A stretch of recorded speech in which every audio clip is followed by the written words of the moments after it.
Dysfunctional Geeks. Hey guys! Today, it's finals week for us. Help. Help. Right for summer. You know you probably have to work. You probably still get the rest though. So. Yeah. But these are just some tips for our first day of finals. And come back for our other two videos. Since I know our finals is pretty early. Compared to most schools. I know some are still in the middle of May, but that's just our school system. Yep. But let's get started. First tip we have for you guys. Get sleep. Please do.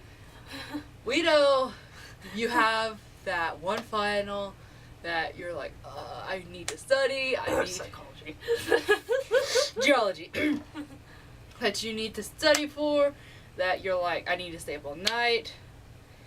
If you do pull an all-nighter, take some naps throughout the day. Yeah, just try to take some naps. Because if you don't take naps, your brain won't. Your mind's going to be everywhere. Yeah, you're not going to absorb the knowledge. Yes. But if you don't, you're not going to get the guaranteed 8 hours of sleep. 6 to 7 is actually pretty average for a college student now. Even less. But hey, even if you take naps, I learned that from psychology, the less sleep you get, you're actually subtracting life from, of living on. So take more naps. Yeah. You'll live longer. So there's a number one tip for you. Please get some sleep. And besides, you hear those myths that like, oh, sleep on the textbooks and stuff so you can absorb it. No. Study. If you're going to study a lot and then take a nap, you're at least give your mind the time to breathe and actually process it through. So. Yeah. But sleep. Yes. Please sleep. Spread out study time. You want to say that one? Okay. Another one is just to spread out the times of your studying. Don't do it all in crammed one session. It's not going to work. Maybe, for instance, I have a geology final Friday. I don't want to sit there and study, Thursday night, 10 hours. Yeah. What you want to do is instead, maybe on Monday you study for 2 hours, then Wednesday or Tuesday you study for 2, just kind of spread it out, and then on Friday or Thursday you may want to study, I don't know, maybe 3 or 4 hours, Yeah. Just spread it out and make sure you also are time managing because you don't want to study for that one final and then you forget about another final that you have to study for. Yeah, because Kay has less finals than I do this semester. I actually have, we have one together, but that one we're not going to really count. So I have 4, really. So I have one Wednesday, 2 Thursday, and then 1 Friday. So that's why I already started having my notes up on my tablet so I can look through my first one, and then even the one that's the hardest one, I'm looking at that one at the same time. But I try to spread those two apart. Maybe I'll do 1 hour of literature, then I'll do my second hour of just psychology, and then I'll flip it later. Or I'll just do my other 2 finals, like government and speech. Yeah. Another study tip, I used this my first semester I was here because I had a cumulative math final. And it was calculus, and I hated calculus. But it's a really good tip. What you do is you do 15 minutes of study, and then you break for 5 minutes. And then you study for another 15 minutes, and then you break. But then if you do 30 minutes, you break for, I think, 10 minutes.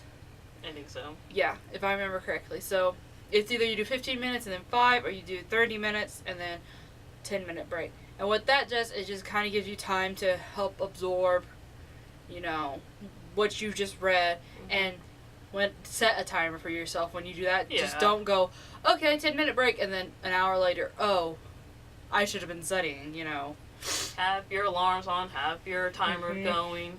It sounds silly, but it really does keep you tracked. So. Yes. Another tip is, one of my favorite tips it just kind of helps, and I've talked to a couple of people about it.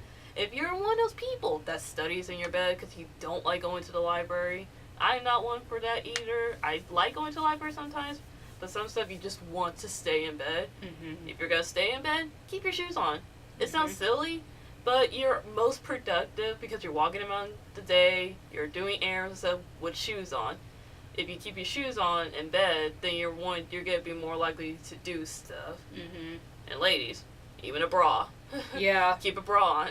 Because you're going to want to get comfy. But if you have that nagging bra at you, it'll keep pushing you to do something. Exactly. For that moment when you can take it off. It's like, yes, I'm done studying. Whoa, freedom. But I like keeping my shoes on. I'll hang it off the bed, so that means I'm not totally on the bed. And then I'm still somewhat comfy, but I'm also studying. Mm-hmm. What was another tip we had? Oh, listen to classical music. Yes. If you're one of those people that like to listen to music or have noise on, just listen to classical music. I mean, because it doesn't have any words to it. You can just hum to the beat. Mm-hmm. You can even listen to some of Lindsey Sterling's songs as well, because that's what I do, just because there's no words. So pretty much just find songs that don't have words, and don't get songs that are the karaoke version. Don't get your favorite song. It's so hard, but you're just going to want to sit there and just jam out. And you're like, oh yeah, I'm supposed to be studying right now. But, I mean, classical music is not the most entertaining, but it's still there to keep your mind going. Mm-hmm.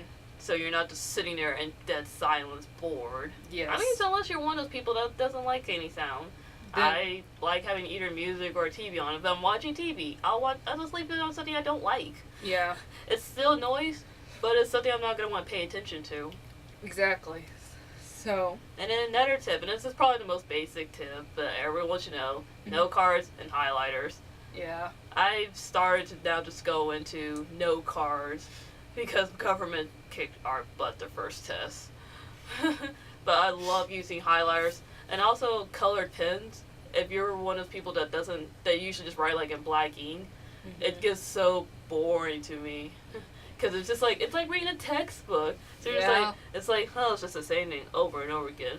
But if you color coded, maybe it's like, oh, this is this set of notes for this chapter or this chapter.